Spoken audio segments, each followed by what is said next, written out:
At some point after 60, a quiet switch flips inside some men. One day they're present, reliable, available, and the next they disappear. No fights, no explanations, just silence. If you've ever wondered why some senior men cut everyone off, and why once they do, they almost never come back, stay with me. Because the psychology behind this will completely change how you see aging, relationships, and yourself. Now let's get straight into it. For many men over 60, cutting everyone off is not impulsive, it's not bitter, it's not immature.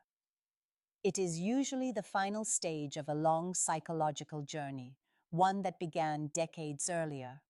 By this age, most men have already lived through marriage, divorce, career stress, family conflict, betrayal, loss, disappointment, and emotional neglect. Unlike younger men, who still believe that effort will fix everything, older men reach a point where they stop negotiating with life, they stop explaining, they stop asking, and instead, they quietly withdraw. One of the strongest psychological reasons senior men cut everyone off is emotional exhaustion. After decades of being the provider, the fixer, the problem solver, many men realized their own emotional needs were rarely prioritized. They were expected to be strong, silent, dependable, stable, no matter how they felt inside. Over time, this creates a deep internal fatigue. Not physical tiredness, emotional burnout. By 60, some men feel they have already given enough explanations, enough chances, enough compromises for one lifetime. Cutting people off becomes a form of self-preservation, not punishment. Another major factor is the loss of illusion. Younger men believe relationships are built on fairness, loyalty, and mutual effort. Senior men have lived long enough to see the patterns repeat. They recognize manipulation faster. They notice disrespect earlier.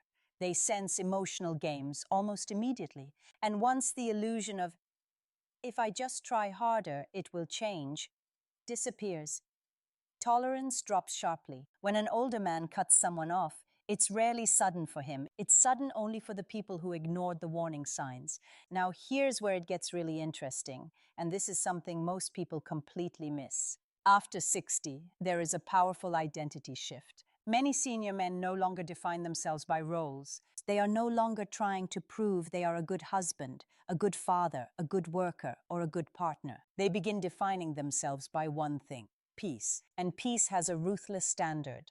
Anything that disturbs it, constant criticism, emotional instability, entitlement, disrespect, gets removed. No debates, no drama, just distance. For some men, especially those who've gone through divorce or long-term emotional neglect, cutting everyone off is a way of reclaiming control. Throughout much of their lives, they felt controlled by expectations, obligations, or guilt. After 60, time feels different. Every year feels valuable. And the idea of spending limited time around people who drain their energy feels unacceptable. Psychology shows that as people age, their tolerance for emotional cost decreases, while their desire for emotional clarity increases. Senior men simply act on this shift more decisively. Another uncomfortable truth: many senior men cut people off after realizing they were only valued for what they provided: money, stability, problem solving, emotional labor. Once they stop offering those things, or once they simply set boundaries, the relationship changes. When appreciation disappears and demands remain, older men notice, and unlike younger men, they don't argue about it. They walk away. There is also the role of accumulated resentment. Senior men often carry resentment silently for years. They don't vent, they don't explode, they observe, they remember. They keep score internally, even if they never say it out loud. When the emotional ledger finally feels unbalanced beyond repair, the withdrawal is total. To outsiders, it looks cold. Psychologically, it feels like relief. Many people misunderstand this. They assume the man is depressed, antisocial, or emotionally damaged. In reality, many senior men who cut everyone off report feeling calmer than they have in decades. Less anxiety, fewer arguments, more internal quiet. This doesn't mean isolation is always healthy, but it explains why some men choose it willingly. Another key psychological driver is dignity. As men age, Dignity often becomes more important than connection. Being talked down to, dismissed, or taken for granted feels intolerable. Younger men might tolerate disrespect to avoid loneliness. Older men would rather be alone than feel small. When dignity is threatened repeatedly, the decision to disconnect becomes non-negotiable.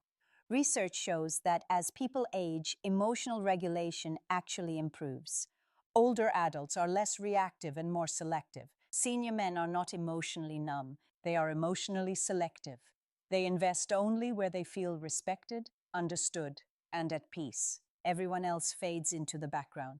For some senior men, cutting everyone off is also tied to grief. The loss of parents, siblings, friends, spouses, it reshapes emotional priorities.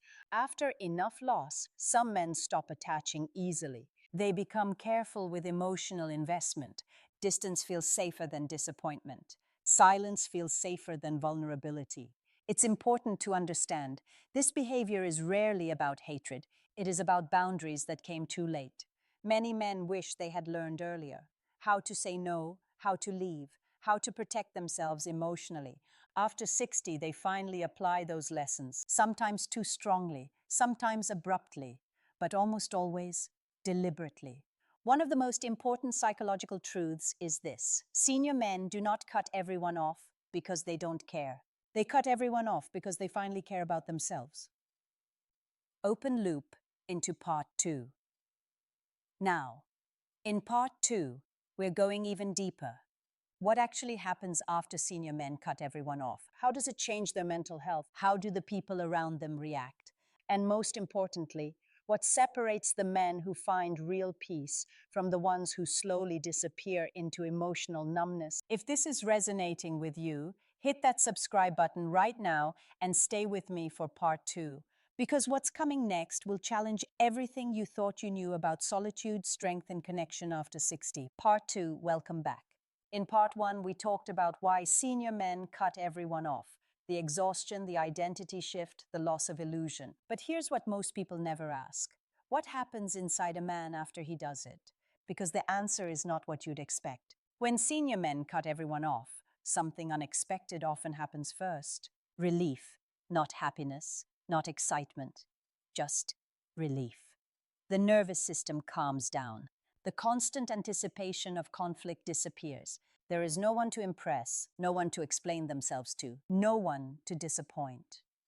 For men who spent decades managing other people's emotions, this silence feels intoxicating. For the first time in years, quiet feels safe instead of lonely.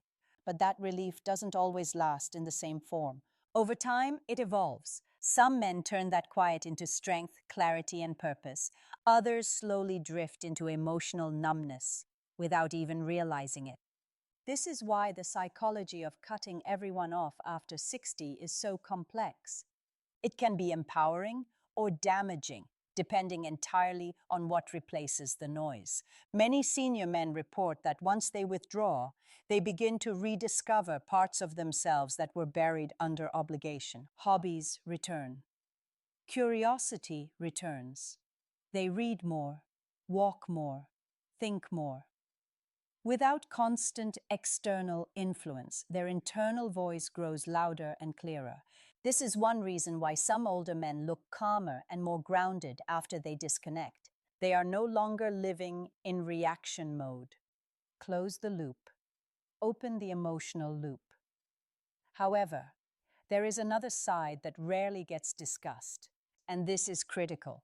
Human beings are wired for connection, even those who value solitude. When isolation is chosen consciously, it can be healthy. But when it becomes permanent avoidance, it can quietly erode emotional flexibility. Some senior men become so protective of their peace that they stop allowing anyone close enough to challenge them or support them. Psychologically, this creates emotional rigidity. They feel stable, but also unreachable. Women often struggle to understand this phase. Many interpret the withdrawal personally, believing they did something wrong. Others see it as emotional punishment. In reality, most senior men are not withdrawing from women specifically. They are withdrawing from emotional unpredictability. They are done navigating mixed signals, power struggles, or constant emotional negotiation. If a woman brings calm, respect, and consistency, many older men remain open. But if she brings drama, testing, or entitlement, the door closes quietly and permanently. Another important shift after 60 is how men process conflict. Younger men see conflict as something to solve. Senior men increasingly see conflict as something to avoid, not because they're weak, but because they finally understand the cost. Stress affects sleep, blood pressure, heart health, overall well-being. Older men are more aware of this connection. Cutting people off becomes a health decision as much as an emotional one. There is also the issue of trust. Many senior men have trusted deeply and paid for it emotionally. Betrayal hits harder later in life because there feels like less time to recover. When trust is broken after 60, many men do not rebuild it. They simply withdraw. This is not revenge, it is risk management. Some senior men also cut everyone off because they feel invisible. Society often stops listening to older men. Their experiences are dismissed as outdated. Their advice is ignored. Their emotions are minimized. Over time, some men stop offering themselves to a world that no longer seems interested. Silence becomes a response to invisibility. Interestingly, many men who cut everyone off still crave meaningful connection, but only on very specific terms. They want depth without chaos, honesty without manipulation, companionship without control. If those conditions aren't met, they choose solitude. This selective openness is often mistaken for coldness. In reality, it is discernment sharpened by decades of experience. Family dynamics also play a role. Some senior men cut off adult children or relatives after years of disrespect, entitlement, or emotional neglect. This decision is never easy. It often comes after repeated boundary violations. Psychologically, this can be one of the most painful, but also most liberating, choices a man makes. He chooses self-respect over blood obligation, but isolation carries risks. Without feedback from trusted people, some men become trapped in their own narratives. Small grievances grow larger. Loneliness disguises itself as independence.